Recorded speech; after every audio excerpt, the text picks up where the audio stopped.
Hello, everyone. Good afternoon, good morning, depending on where you are. My name is Anna Hausman, and we are so excited to be here today for our second conversation in our summer series for educators, by educators, or as we're calling it, Phoebe for short. This is a series of conversations throughout the summer, each on topics that really resonate with educators. We're trying to bring together a group of educators each week to really talk about the most important topics that are front and center to you in the classroom today and spotlight key issues and potential solutions and practical actions that you can take to really support you in the classroom. So really we're just here to kind of make this a little bit of a lighter conversation each week with educators across the Riverside Insights company, and just make sure that your voices are heard as educators in the classroom, especially after 2 crazy years in schools. So we're really excited that you're joining us today. And you are in luck because we have a group of 5 phenomenal educators joining us from across Riverside Insights, and I'll have them introduce themselves shortly. But our topic today is aligning instruction for every student's needs. So we know that, all of us in our experience in the classroom or in a school leadership position really strived, or like made sure that we were trying every single day to align instruction for students' needs. And we know that that's a really important topic in your classrooms as well. So we're going to talk about some real life stories with real life students that we had about challenges that we had with aligning instruction for students' needs, and some things that potentially worked or didn't work for us, and would love to get your feedback as well throughout the session. Just before we get going, I wanted to flash up the schedule for our upcoming sessions. So we do have, after this one, 5 more sessions throughout throughout July. I can't believe July 1st is on Friday, but throughout July and then the first week of August, really going through some different topics, specifically, how to build a bridge between special ed and gen ed, how to be creative and amplifying student potential, and concluding with how to advance equity in your classrooms. So we really hope you join us for the rest of these conversations. And if you're unavailable to join us live, feel free to register and we'll send you the recording after. So I know a lot of people are on vacation over the next couple of weeks. So we're hoping that you'll still be able to join us or listen after. So I'm going to stop sharing my screen. And I think I stopped sharing my screen, but I'd love for my fellow colleagues to introduce themselves quickly. I'll kick it off. My name is Anna Hausman. I'm Product Marketing Director at Riverside Insights.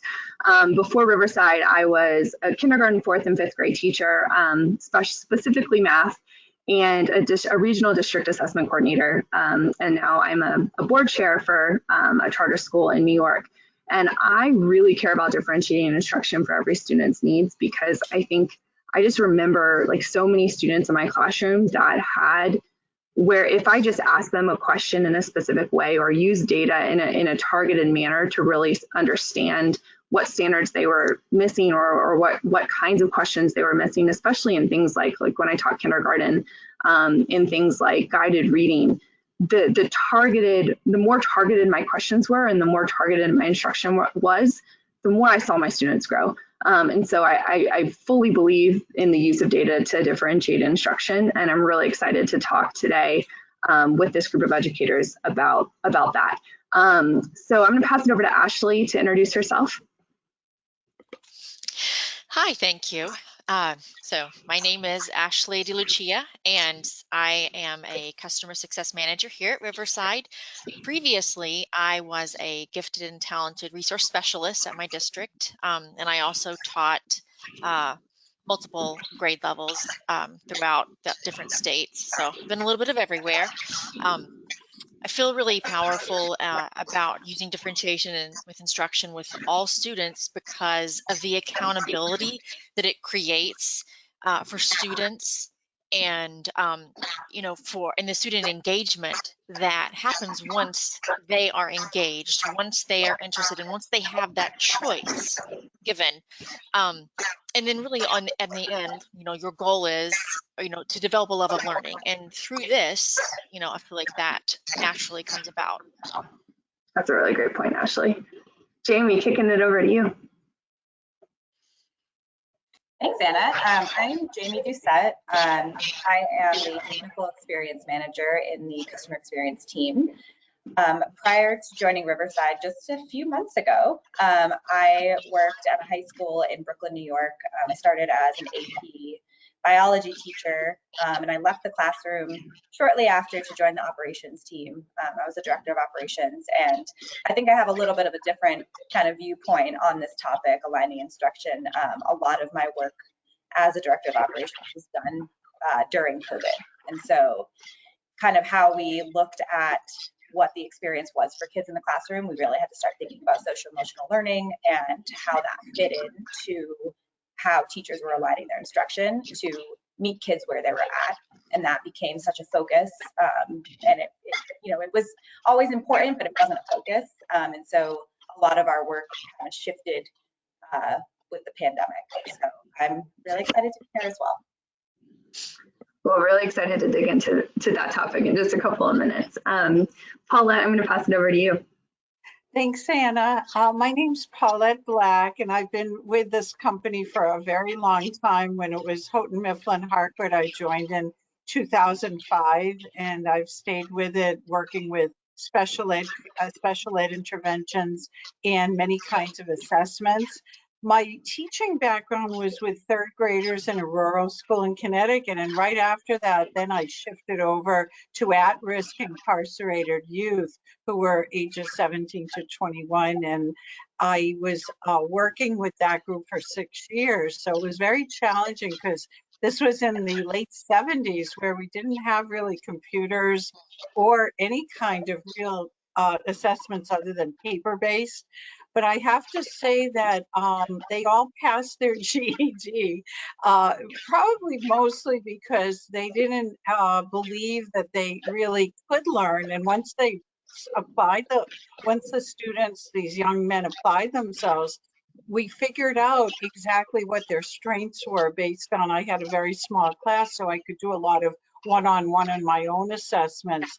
But I always thought it would have been like so nice for me to have a really easy way to get exactly what they knew at that time and what they needed to learn, and where I could set up an individual learning plan. So in the days before online assessments, or even really well validated and research-based assessments, the teachers had to really figure it all out on their own mostly. So I'm very, very committed to now working with what tools we have.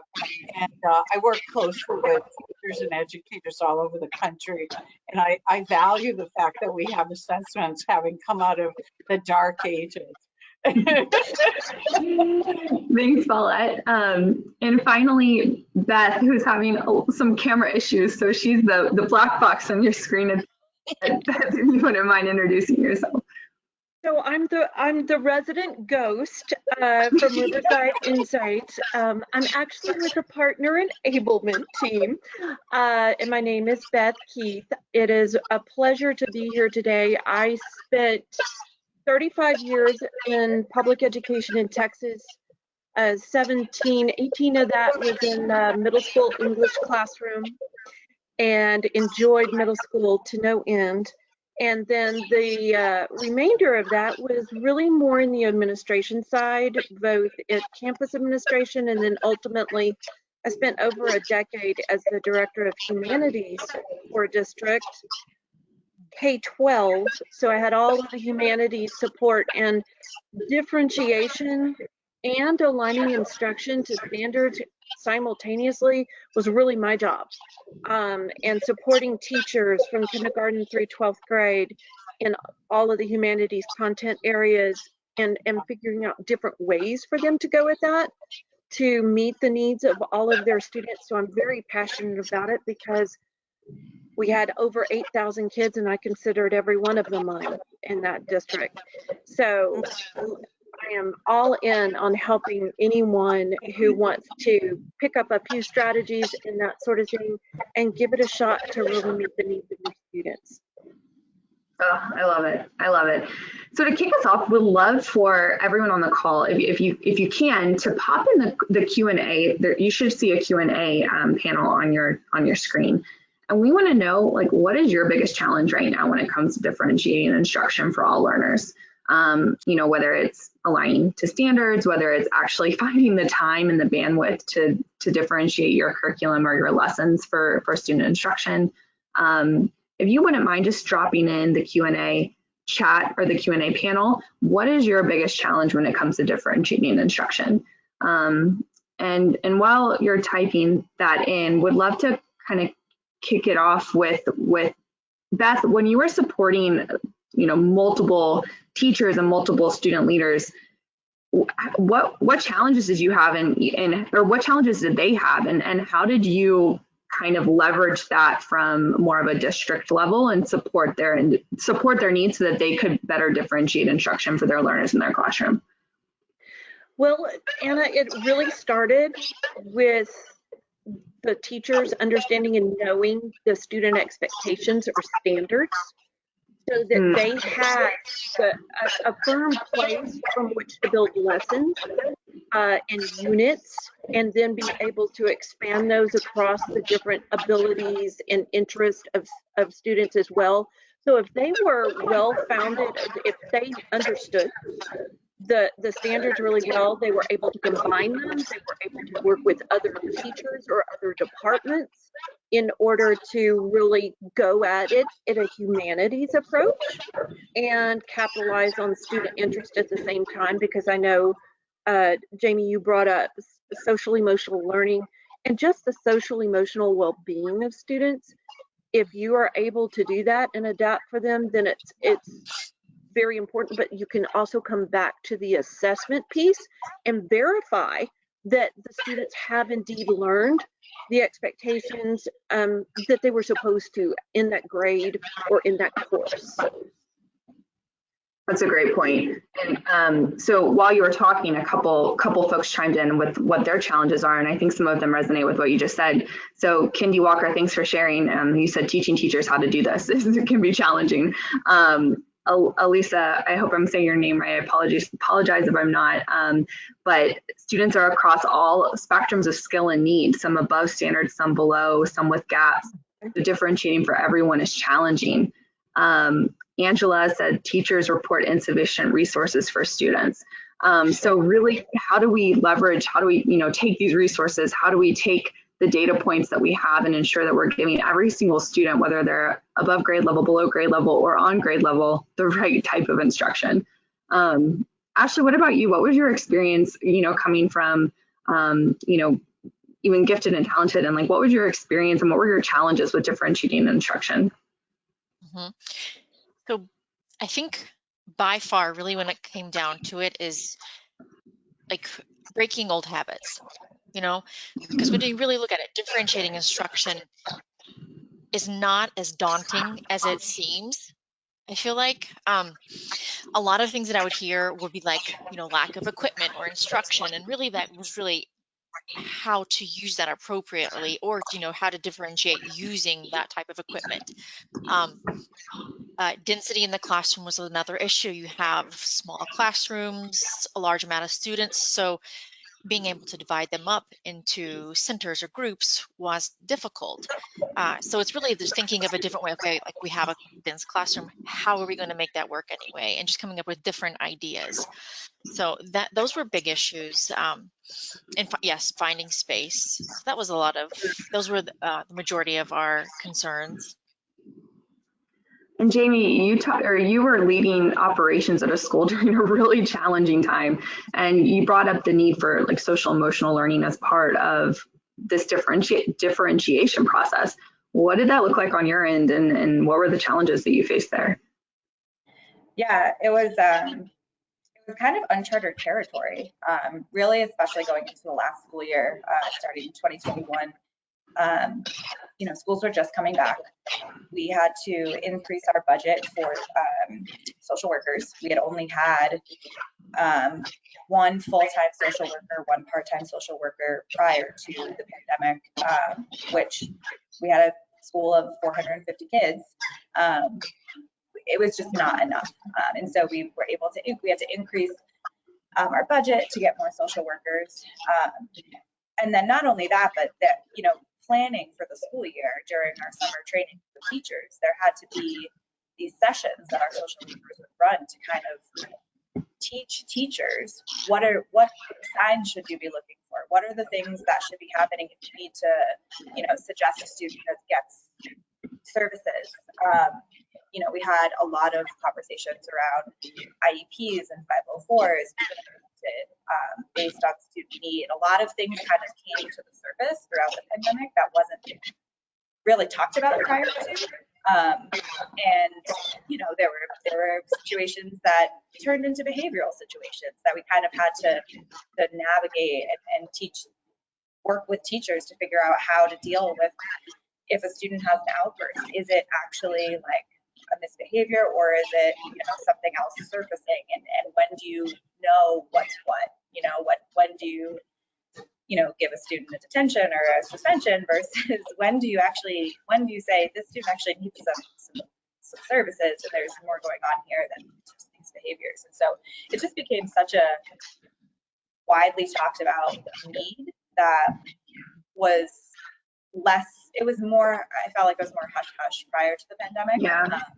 And so it just became so incorporated and like weaved into our everyday conversations and our everyday like lesson plans and how we would have teachers, deal with situations in the classroom. It's just so different than pre-pandemic.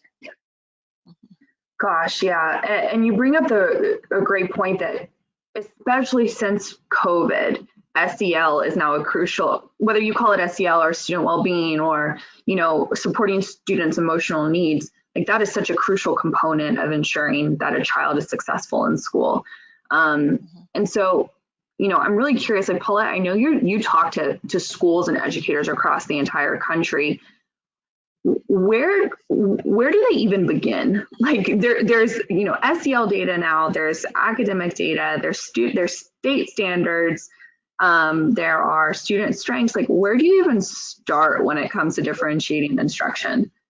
Yeah, I just wanted to highlight what Jamie was saying. One thing, when I was working with the incarcerated youth, it was really all about, just trying to understand what their past was, and to me, setting expectations. So I just wanted to say, when you're working with students who haven't succeeded, setting expectations for them and knowing that they can succeed is probably so vital. But with the teachers and the educators I work with every day, and over the last, I don't know, it seems like 100 years, so it's probably like 17 or something like that. I think the biggest thing that we try to do is to identify 2 or 3 ways that we can use this data. How can we then apply it to not just the student, but also to progress monitor. We really want to look at the growth, whether we're looking at reading or math, or whether it's a placement test.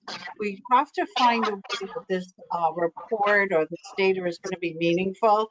And one of my most favorite stories was when I used to visit schools, when they used to have whole days where they would post all the data like on blackboards and bulletin boards, and we would actually celebrate the successes of how this data was working for each student, and students would tell their stories.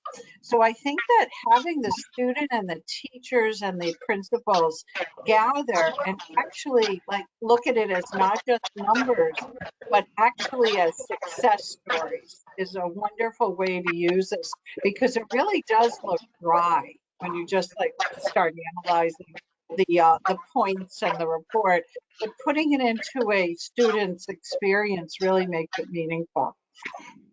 I love that. And then students get invested in their own growth, which is so important. Ashley, Jamie, Beth, anything else to add? Like, where do you start, as an educator, especially with all of this data, with all the standards, with strengths? Like, where do you begin? Yeah. Well, I would love to speak to that idea. It's when you look at the whole, it does seem overwhelming. But the bottom line is just get started at a point where you're comfortable as a teacher. So what data are you most comfortable with? What are some strategies that have been used either by your colleagues or you've seen? Pick one and get going with it. It's going to grow, your toolbox will grow, your understanding of data will grow, so that going at it is thinking I have to know it all. Absolutely not.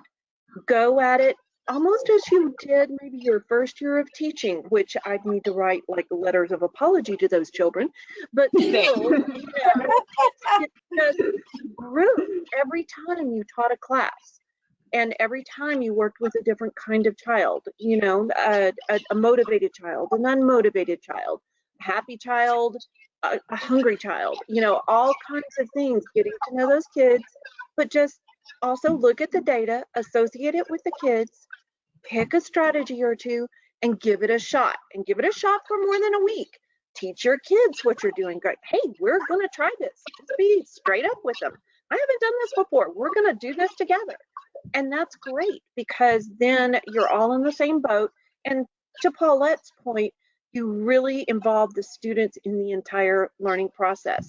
No harm, no foul. In fact, it engages everyone.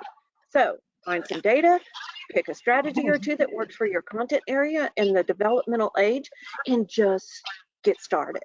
Try it. I like that. Get started. To reiterate that, start small. You know, start with a few strategies, work on those, and really get that done, then add on to it. You know, that was perfect. And really understanding like the bulk of the work is in the planning. And once you've completed that, the rest of it just really falls smoothly into place. You know, breaking that standard down, looking at that, looking at where, determining the readiness of the students, formative assessments, using learning interest inventories. For me and for a lot of the other teachers were crucial, having those pieces of data to go back and look at, and then from that, using those different strategies, using that data to plan different strategies, and then go from there. Yeah, Ashley brought up a great point. It's not just their academics, it's the whole child. They have passions and interests and talents that we don't all know about. Let's work with the strengths that Harold Dweck's philosophy from mindset. Let's go from strength to strength. 100%. Jamie, anything else from your end of like the operations side, even when you were supporting teachers with differentiation? I mean, I guess I would just say, like, just remember to also be kind to yourself. Like, this is new. There's a lot of things that I think teachers are dealing with that is new, especially when it comes to like social emotional learning and recognizing those things. And sometimes, like, you might miss the sign, and that's, you know, we're human, and so just remembering, because I just distinctly remember every teacher coming back and like us having that conversation as a staff of like, what are the things we should be looking for? Remember that we're dealing with high schoolers who were primarily responsible for their younger siblings and making sure their younger siblings went to school while their parents were essential workers through the pandemic, etc. Just like remembering that, you know, we are humans dealing with other humans, and at the end of it, making sure that they are okay is priority, and just be kind to yourself through it. Elisa chimed in and said, and Angela said, thank you so much for saying that, Jamie. You know, teachers are superheroes, truly superheroes. And they have, I think, the hardest job in the world. And so thank you for all of you on this call. Just thank you for the work that you're doing on a daily basis to support our kiddos. But Jamie, great point. Grace and grace and grace upon grace. Well, but I also think you kind of raised the question of like, how do you make this sustainable? Like, how do you differentiate instruction for every student's needs? You know, some people are teaching one class, some people are teaching 100 classes across elementary or middle or high school. How does it become sustainable? Open to anybody. Starting small. Yeah, starting small. Yeah, starting small, because when you look at it as a whole, it's overwhelming and, you know, it's too much. But start small. Start with 2 strategies and build from there. And And lots of I will, oh, sorry, go ahead. I was just going to say, like, plan communication sessions. Maybe like you just schedule a certain time once a month when everybody gets a chance to collaborate, whether it's in a PLC or maybe it's just in a casual, more relaxed setting, so that you can also thank people for all they do, so it doesn't feel like a meeting. But just really like scheduling it in. Mhm. Go ahead, Right. Beth. So, okay. All right. Ghost speaking here. Anyway, I do want to piggyback on the start small, but also that collaboration piece that Paulette brought up. Your colleagues are full of ideas, visiting other people's classrooms if you can during your conference period. If there's someone who's really good at differentiation, going and seeing the small pieces of what they're able to do organizationally or managing the classroom. If you're really good at it, open your door. Have other teachers come in and just visit. You can even pose like, you know, during your conference period, if you come help me with the workshop model that I'm using for writing, so that all of my writers are in different places. If you could come help me with that, I'll come help you during my conference period too. But every time you engage in another teacher's classroom, and I was an administrator for half my career, I learned something every time I went into a teacher's classroom. I learned a strategy, a management piece, just a small planning piece, that sort of thing. And all of those things come together so that you are sustaining yourself, but you're also supporting each other. And that is key. That's so critical, Beth. That really is. You're not alone. You're not alone. This is a team effort. Mhm. That's a great point. That's a really great point, Beth. One thing I've been thinking a lot about too, so last week we did our For Educators by Educators webinar on over testing. And we talked a lot about strategies to ensure that, you know, to try and minimize the over testing that's happening in schools. And one of the things we talked a lot about is instead of using like formalized testing to even get the data that'll help you differentiate, you know, understanding student strengths and then using creative methods for gathering those insights. So whether, you know, if your students are really strong in music or in art, like using that as a mechanism or a channel to differentiate even like the insight gathering process for you, and giving them different project-based opportunities to explore or to demonstrate what they've learned. And so just like I'm trying to like just been thinking a lot about creative ways that you can even differentiate instruction, or differentiate like how you're giving formative assessments on a daily basis so that you can really leverage student strengths and provide students with an opportunity to do something that they love. Mhm. I was going to add also, just like on the sustainability piece, like one thing that really worked for me, and I saw a lot of our teachers do this as well, is I would have standing meetings with myself every week, and I set clear agendas, and I held it very, like I held this time very sacred. Like I would not schedule other meetings on top of it, which I know a lot of people do, especially teachers. Like teachers are so giving of their time to other people. And, you know, a lot of times I would see our teachers say like, oh, I'm supposed to be doing this on my prep, but I actually need to help so-and-so do, you know, X, Y, and Z. But actually holding that time, like really truly sacred to whatever it is, whether you're doing a general lesson plan or you're using this time to differentiate your lesson, just holding that true to yourself and like keeping that as important as a meeting with the principal, help kind of create a system for yourself. I like to systematize everything. So creating that for yourself was just a way that I was able to keep myself on track, sustainable lifestyle. I would leave the school at a certain time every day, because when I first started, I was leaving school at 7 p.m. and I was like, I'm gonna burn out in a month. I can't do this. So setting those very, you know, specific times for myself to do my work and to not have any other distractions was critical in creating a sustainable life. Great point, Jamie. That's a great point. And I think one of the things, all educators are thinking about right now is, in one form or fashion, equity and ensuring that every single student in their classroom has the opportunity to succeed and thrive. So like, how does differentiation, like, even though it's a lot of work, how does it support equity? And do y'all have any kind of examples of how differentiation allowed for students to thrive when or succeed in a way that they wouldn't have if you had not differentiated instruction? So I have something to comment there.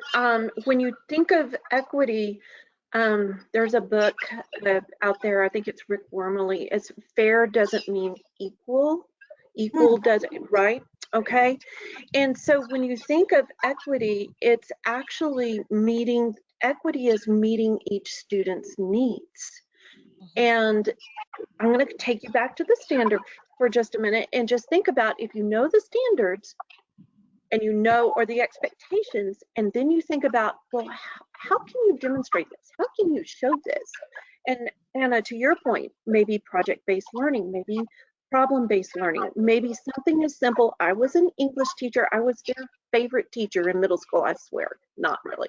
But there were certain grammar things that we had to learn as far as the expectations were. So I would think about, okay, so what are all the different ways that you can show that you understand prepositions, for instance, without having a worksheet where they circle the prepositions and I get to grade 150 worksheets. Oh, joy. So they got to write a poem. They got to write a song. They got to write an argumentative paragraph to keep prepositions in the English language or to take them out. They got to make a game. So they had this list, and all of those things just came back to my standard.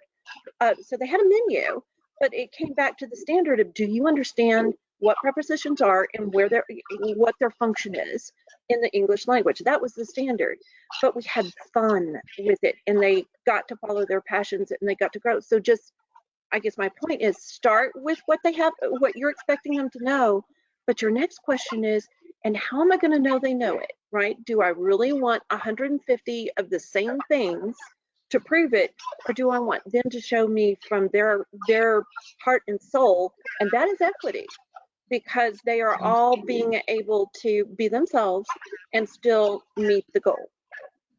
What Beth is saying is so important, because Beth and I think, taught for a while before there was so much testing and so much data. And I have to say, although we didn't have as many reports and everything, I created, when I taught third grade, we had a central curriculum. I had a central theme, and all my curriculum was surrounding that theme. So one year it was Native Americans, one year it was environment, and they did plays around it. They did songs.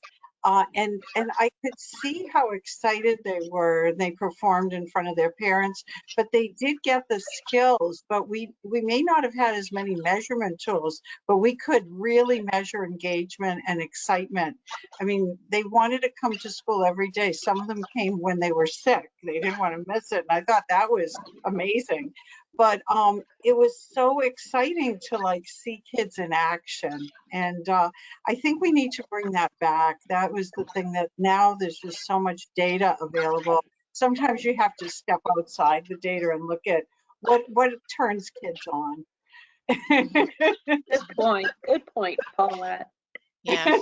It's the wisdom that comes from the ages, right? And to follow up, we've talked a lot about how to differentiate we've talked about a little with assessments, but, differentiation doesn't mean just differentiating the assessments. It's also the way that you present the content. You can, like in reading, using choice reading assignments, or with math, you're teaching like the basic skill, or you are applying it into a real world situation that like easily manipulated. The process in which you present the material, are you using groups, small groups? Are you using different task-based learning styles? Like, so different. And of course, yeah, I know the product and the way that differentiated assessments, we've already talked about that, and being able to let the students use their creativity. Paulette was mentioning that, like how would, let them show how they understand and what they know through their learning style, preferred learning style. Right.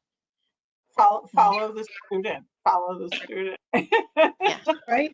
I would also add that, differentiating instruction is aligned with equity in the sense of when thinking about access, right? Thinking about access to college, dealing with mainly high school students, once they get into their junior year, they're looking at colleges. And, some of our students didn't take their IEPs or 504s, it didn't transfer over to college. So how do we not only differentiate their instruction to what is mandated to get through high school, right? But then how do we also prepare them for what's to come next? And so thinking through that can be so much bigger than just the lesson plan, just the specific, skill, but actually like a life skill. How do we take these students who might have had a little bit more support in terms of whatever their differentiation mandate is, and how do we prepare them to then go to college and advocate for themselves, or whatever it is, but just in terms of like how do we make sure there's equity and access when we are doing said differentiation for different instructions. And Jamie, what I remember, there used to be used to be more access to vocational education.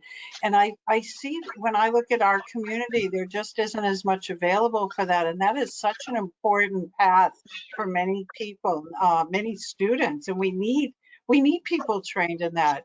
And in our communities, I'd love to see more vocational training come back, not just for kids that aren't going to college, but how about for kids that want a skill, even if they are going to college, to become a graphic designer, to help you earn money to pay for your college, things like that. So, I mean, those are things in equity that I think we should all be advocating for in our own communities. That's all great points. And Angela shared a comment too that students need to be active learners, and that's a method of being, culturally responsive as well. It's engaging students in their own learning. So thanks, Angela. That's a great tidbit. Believe it or not, we are nearly out of time. I know we could talk about this for hours. But as we wrap up, from the audience, are there any practical steps for differentiating instruction that we missed? You are the true experts here. You're in the classroom day in and day out. And so if we missed something, or if there's something that you really would love to share, that's a practical, tangible way to help differentiate instruction, please drop it in the Q&A so that we can shout it out and then share it in our post-email debrief, because we really wanted to use this as an opportunity to collect your best practices as well, so that we can support educators daily, in their day-to-day work in the classroom. So what are some other practical ways to differentiate instruction? If you wouldn't mind dropping them in the Q&A. Any last minute thoughts from our amazing group of educators here about differentiating instruction? Last minute, ideas that you wanted to share, or thoughts you had? Well, I just feel, thank you, Anna, for getting us together. It's so nice to collaborate with the people from our own company. We don't often get a chance. We're all so busy helping everybody, but it really is nice to reflect. It really is. And I think we can all learn from each other. So these sessions are great, and I hope we keep learning from our educators out there and our educators within. So thank you. I would also add, it's so nice to be able to not only come together with people that we work with, but also just as like a reminder of why we do this. We're not here by accident. We're not, in an education company by accident. Like, we actually have solid passions that led us here. And it's really nice to be able to, know that we're not alone, and that we all have come from backgrounds that our passion is in education. Yes. Yeah, great point, Jamie. Lisa, thanks for your best practice. Lisa just said my biggest suggestion is to work with your teams and collaborate and coordinate. I think that's huge. I think unfortunately schools get so siloed, and the more coordination and collaboration, I think the more streamlined differentiation can be across the school setting. So thank you for sharing that. Any other last minute thoughts before we close out? Just a reminder, next week we have our third For Educators by Educators conversation all about supporting English learners and diverse learners in the classroom. So this will be about practical ways that you can ensure that you are supporting those learners that learn a bit differently, and English learners, which we know are we have a lot of English learners now in the U.S. So really would hope you join us for that conversation next week. And if you're out of town for the 4th of July week, please make sure that you all register so that we can send you the recording after. Well, on that note, I want to be cognizant of everyone's time, but thank you so much to our incredible educators that joined as participants and joined as panelists. We really, really, really appreciate all the work that you do on a daily basis to support our kids across the country. You are the true superheroes, and we're really grateful to get to partner with you and work with you to support our children. So have a wonderful 4th, everyone, and we will hope to see you next week. Take care.